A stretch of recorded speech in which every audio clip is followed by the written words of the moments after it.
भारत का पूर्वोत्तर भाग अपने 3P यानी पीस, प्रोग्रेस और प्रॉस्पेरिटी की नई पहचान बनाकर प्रधानमंत्री नरेंद्र मोदी की विजनरी लीडरशिप में विकास का ग्रोथ इंजन बनने की क्षमता के साथ आत्मनिर्भर भारत का बन रहा है मजबूत आधार। अब पूरा नॉर्थ ईस्ट विकास की राह पर आगे बढ़ रहा है और असम इसमें प्रमुख भूमिका निभा रहा है।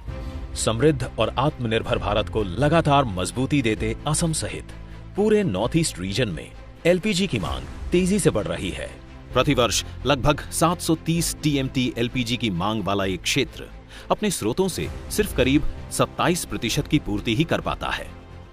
शेष मांग की पूर्ति उत्पादों के आयात और एलपीजी टैंक ट्रकों द्वारा की जाती है।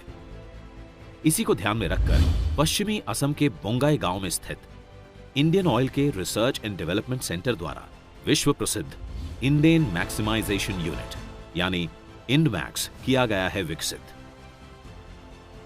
इंडमैक्स में होती है अद्वितीय क्षमता हैवी फीडस्टॉक से एलपीजी और उच्च ऑक्टेन गैसोलीन के उत्पादन की। लगभग 2600 करोड़ रुपए की लागत से बनी इस यूनिट के निष्पादन से रिफाइनरी की क्रूड प्रोसेसिंग बढ़कर हो जाएगी 2.35 MMTPA से 2.7 MMTPA। 0.74 MMTPA इंडमैक्स यूनिट के निष्पादन से रिफाइनरी के एलपीजी उत्पादन में होगी 4 गुना से ज्यादा वृद्धि।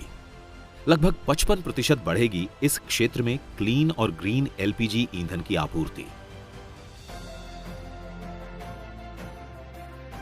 ऑयल इंडिया द्वारा डिब्रूगढ़ जिले के मधुबन में 490 करोड़ रुपए की लागत से कच्चे तेल के भंडारण के लिए डिहाइड्रेशन फैसिलिटी के साथ सेकेंडरी टैंक फार्म एसटीएफ और एफ्लुएंट ट्रीटमेंट प्लांट का निर्माण। एसटीएफ द्वारा लगभग 40,000 किलोलीटर क्रूड ऑयल का सुरक्षित भंडारण तो होगा ही, साथ ही ऑयल इंडिया द्वारा उत्पादित वेट क्रूड ऑयल से बनने वाला पानी भी अलग होगा। इसके एफ्लुएंट ट्रीटमेंट प्लांट यानी ईटीपी को 7,200 किलोलीटर का संचालन करने के लिए डिजाइन किया गया है, जबकि इसकी परिचालन क्षमता होगी 5,400 किलोलीटर।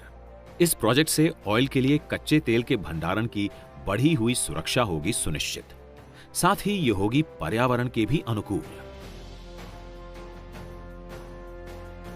ऑयल इंडिया द्वारा असम के तिनसुकिया जिले के हेबेदा गांव माकुम में हाई प्रेशर लिफ्ट गैस की सप्लाई की सुविधा के लिए लगभग 132 करोड़ रुपए की लागत से परिकल्पना की गई थी हेबेदा गांव गैस कंप्रेसर स्टेशन जीसीएस की।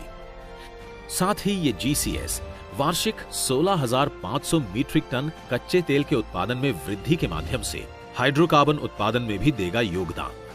भविष्य में असम में ऊर्जा के सेक्टर में होने वाली अप्रत्याशित वृद्धि, जिससे टेक्निकल और स्किल्ड मैन पावर की बढ़ेगी जरूरत। इस जरूरत की पूर्ति के उद्देश्य से असम सरकार द्वारा धीमाजी में 276 बीघा कैंपस क्षेत्र में 44.98 करोड़ रुपए की प्रारंभिक लागत से हुआ है स्थापित राज्य का 7वां और उत्तरी तट का पहला engineering college, Dhemaji engineering college, जहां 3 बीटेक कोर्स सिविल, मैकेनिकल और कंप्यूटर साइंस एंड इंजीनियरिंग की होगी पढ़ाई, जहां हर ब्रांच में होंगे 60 छात्र। साथ ही असम के सुआलकुची में असम सरकार द्वारा ही 16 बीघा कैंपस क्षेत्र में 54.71 करोड़ रुपए की प्रारंभिक लागत से राज्य के 8वें इंजीनियरिंग कॉलेज का होगा निर्माण।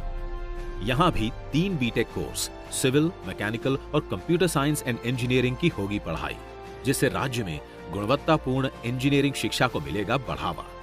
आत्मनिर्भर भारत के लक्ष्य को पाने के उद्देश्य से शुरू हुए असम के इन प्रोजेक्ट्स ने खोले हैं प्रत्यक्ष और अप्रत्यक्ष रोजगार के भी कई द्वार। असम के विकास को मिल रही है नई गति और असम वासियों के लिए बन रही हैं समृद्धि की नई संभावनाएं।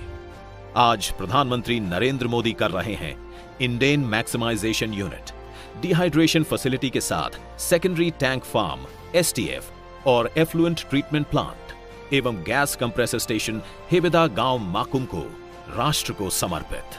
साथ ही होगा शिलान्यास सुआलकुची इंजीनियरिंग कॉलेज का और अपने कर कमलों से करेंगे उद्घाटन धीमाजी इंजीनियरिंग कॉलेज का।